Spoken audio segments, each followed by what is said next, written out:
Congressman Lamar Smith, Republican from Texas, chairs the House Committee on Science, Space, and Technology. Congressman Smith's committee is spending its time hounding scientists who are advancing our understanding of climate change. With all that, it should surprise exactly no one that Smith raises a huge amount of campaign cash from the oil and gas industry. This ideological push to abolish the Exim Bank is an irrational crusade to destroy an agency that supports hundreds of thousands of jobs and propels economic recovery without costing taxpayers a dime. There is no action scheduled for this House. No. Does the Majority Leader intend to therefore have the authority for the Export-Import Bank to expire, notwithstanding the Speaker's observation that it will cost thousands of jobs? And I yield to my friend. Again, I thank the gentleman for yielding. There is no action scheduled at this appropriate time.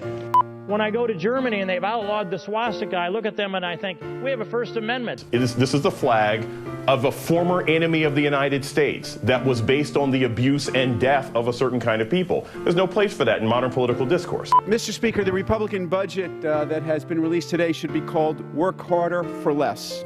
It squeezes hardworking Americans, making it harder for them to buy a home, harder to send their kids to college, harder to enjoy a secure retirement. Republicans have been calling on Congress to defund Planned Parenthood, and yesterday congressional Republicans held a hearing where they questioned the president of Planned Parenthood, Cecile Richards. Chaffetz needed to keep things going because he wanted as much time as possible for the most important part of any congressional hearing, a super confusing slide. I need to show this last slide. This one I don't understand. Here's you the problem. created this slide. I have no idea what it is. I pulled those numbers directly out of your corporate reports. Oh, excuse me, my loggers are informing me that the source of this is actually Americans United for Life, which is an anti-abortion group. So I would check your source. Then we will get to the bottom of the truth of that. And they made a chart with no y-axis. Why? Because they don't believe in funding for affordable health care. Is the Department of Homeland Security going to stay open, and is it going to be the Republicans' fault if it doesn't? It has to stay open, and Republicans are crazy for even getting involved in this debate. All people know is that we shut down the government in 2013, and we control the House. Knock it off. It's about people's lives here. House Republicans of the 114th Congress are now officially on the record calling for mass deportation.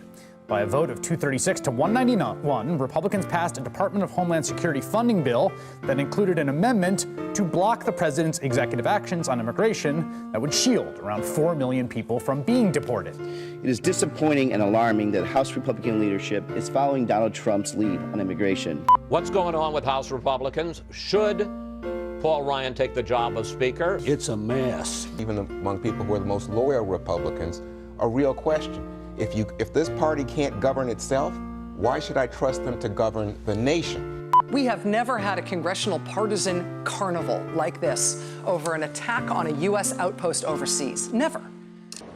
Everybody thought Hillary Clinton was unbeatable, right? But we put together a Benghazi special committee.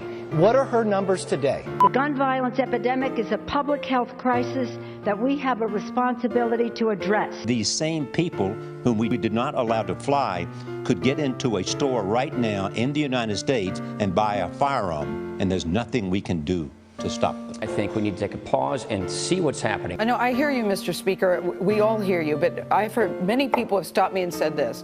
Gail, we know how this story's going to go. We're going to hear the stories of the heroes who survived. We're going to hear the stories about the victims. We're going to hear the stories about the shooters. But right, ultimately, and then nothing gets done. But ultimately, that's right. Nothing changes.